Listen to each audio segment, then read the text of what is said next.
Mi nombre es Andrés Trujillo.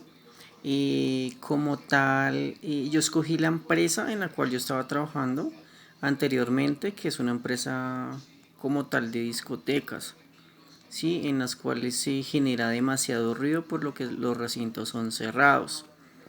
Los aspectos de estos es que se manejan como tal torres grandísimas y que generan demasiado ruido en los trabajadores que están cerca a ellas, pues porque como tal son los guardias de seguridad, están los trabajadores de la barra, están los meseros, ¿sí? Entonces como tal, con ellos nosotros lo que hacemos es proporcionarles tapones, pues para poderles minimizar un poco y que no se genere una fatiga auditiva y que esto genere pues como tal hipoacusia a futuro como tal en el trabajador, y lo que se busca es mitigar eso.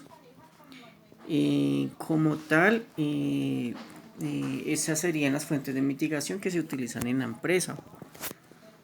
No les puedo mostrar como tal, pues las barras y eso sí me gustaría, pero no tengo, digamos, el modo de hacerlo pues por lo de la cuarentena. Que se utilizan como tal para medir el nivel o los decibeles que hay como tal en el recinto cuando está funcionando. Pues nosotros como tal utilizamos es un sonómetro. Este es un instrumento que se usa para medir los niveles de presión sonora, pues como tal en el lugar. Esto utiliza mediciones que se llaman decibelios. La, como tal la normatividad que se está manejando o que nosotros manejamos del ruido, la resolución 1792 de 1990, que es en la cual nos dice lo de los límites permisibles como tal que debe tener el trabajador. Esta resolución nos dice que, que el límite permisible como tal son 85 decibeles y que en esos 85 decibeles el trabajador debe laborar 8 horas. ¿Sí? Si yo subo 5 decibeles más, o sea que aumento como tal el ruido, tengo que disminuir al trabajador la mitad del tiempo laboral, ¿sí? O sea, sería ya no a 8 horas, sino a 4 horas. ¿Sí? Y así sucesivamente, digamos, si lo subo el volumen, como así decirlo, a 95 decibeles, pues ya disminuiría a 2 horas laborales no más, o no a 2 horas laborales, digamos, como el tiempo de exposición que yo debo tener o que le voy a poner al trabajador para que esté expuesto como tal a ese ruedo. No sé si me hago entender.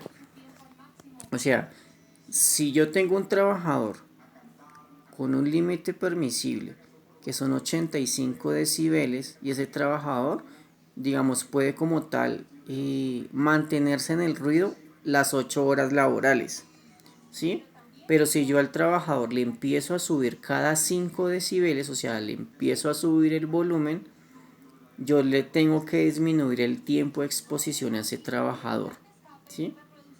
Entonces ya no son 8 sino 4 2 1 media hora, un cuarto de hora, un octavo de hora, cada 5 decibeles que yo le aumente, ¿sí? O sea, cada vez que le aumente más el sonido como tal al recinto en el cual pues como tal yo laboro.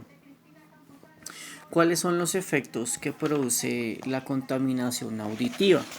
Bueno, como tal, en uno de esos se llama la fatiga auditiva, que esto cada vez que avanza se convierte en hipoacusia. Esto se cataloga como enfermedad laboral, que es cuando ya el paciente o el trabajador no oye, ya tiene que utilizar como tal un aparato para que pueda como tal escuchar a la otra persona. También se produce estrés, irritabilidad, agresividad del trabajador, cansancio, dolor de cabeza, problemas de estómago, alteración de la presión arterial. Bueno, eso como tal es las consecuencias de lo de la contaminación auditiva. Creo que las estrategias que se deben implementar como tal son uno, las capacitaciones para generar en el trabajador una racionalidad y que estén conscientes de que si no utilizan elementos de protección personal adecuadamente se van a quedar como tal sordos, si no van a oír. Otro sería vigilar y mantener como esa comunicación con el trabajador y observar su estado de salud, ¿sí? Mira que si vayas a la EPS, que saque las citas con el especialista, que si está presentando como tal fallas de audición, que no escucha bien, hacerle como tal audiometrías ocupacionales. Sí, mirar como tal el estado de salud del paciente, hacerle los exámenes periódicos de ingreso, de retiro. Otro sería brindarle y enseñarle al trabajador a utilizar los elementos de protección personal adecuadamente, como los tapones de oído, como las copas con el tapón de oído, porque algunos trabajadores no saben cómo utilizarlos, ¿sí? Digamos, se les entrega como tal la dotación, pero no saben cómo utilizarlos. Bueno, ¿en dónde más se puede encontrar el ruido? El ruido se almacena en todas partes, en nuestro hogar, en la calle, y si estamos hablando de las empresas, pues en las fábricas industriales donde hay mucha máquina que está trabajando con decibeles demasiado altos, en las discotecas, en los sitios de construcción, pero como tal el ruido está en todas partes y pues nosotros, por ejemplo, en la casa debemos cuidarnos, no subirle tanto volumen al televisor porque obviamente eso nos va a afectar. El ruido como tal, ¿qué es? El ruido son ondas, ¿sí? Ondas que se generan por los decibeles, que entre la persona esté más cerca, se va a escuchar más fuerte. Está más lejos, pues se va a escuchar no tan fuerte, pero sí obviamente nos va a generar un daño auditivo si estamos constantemente con ese ruido y mayor a 85 decibeles. Con el ruido podemos encontrar ruidos que sean agradables y ruidos que sean molestos, ¿sí?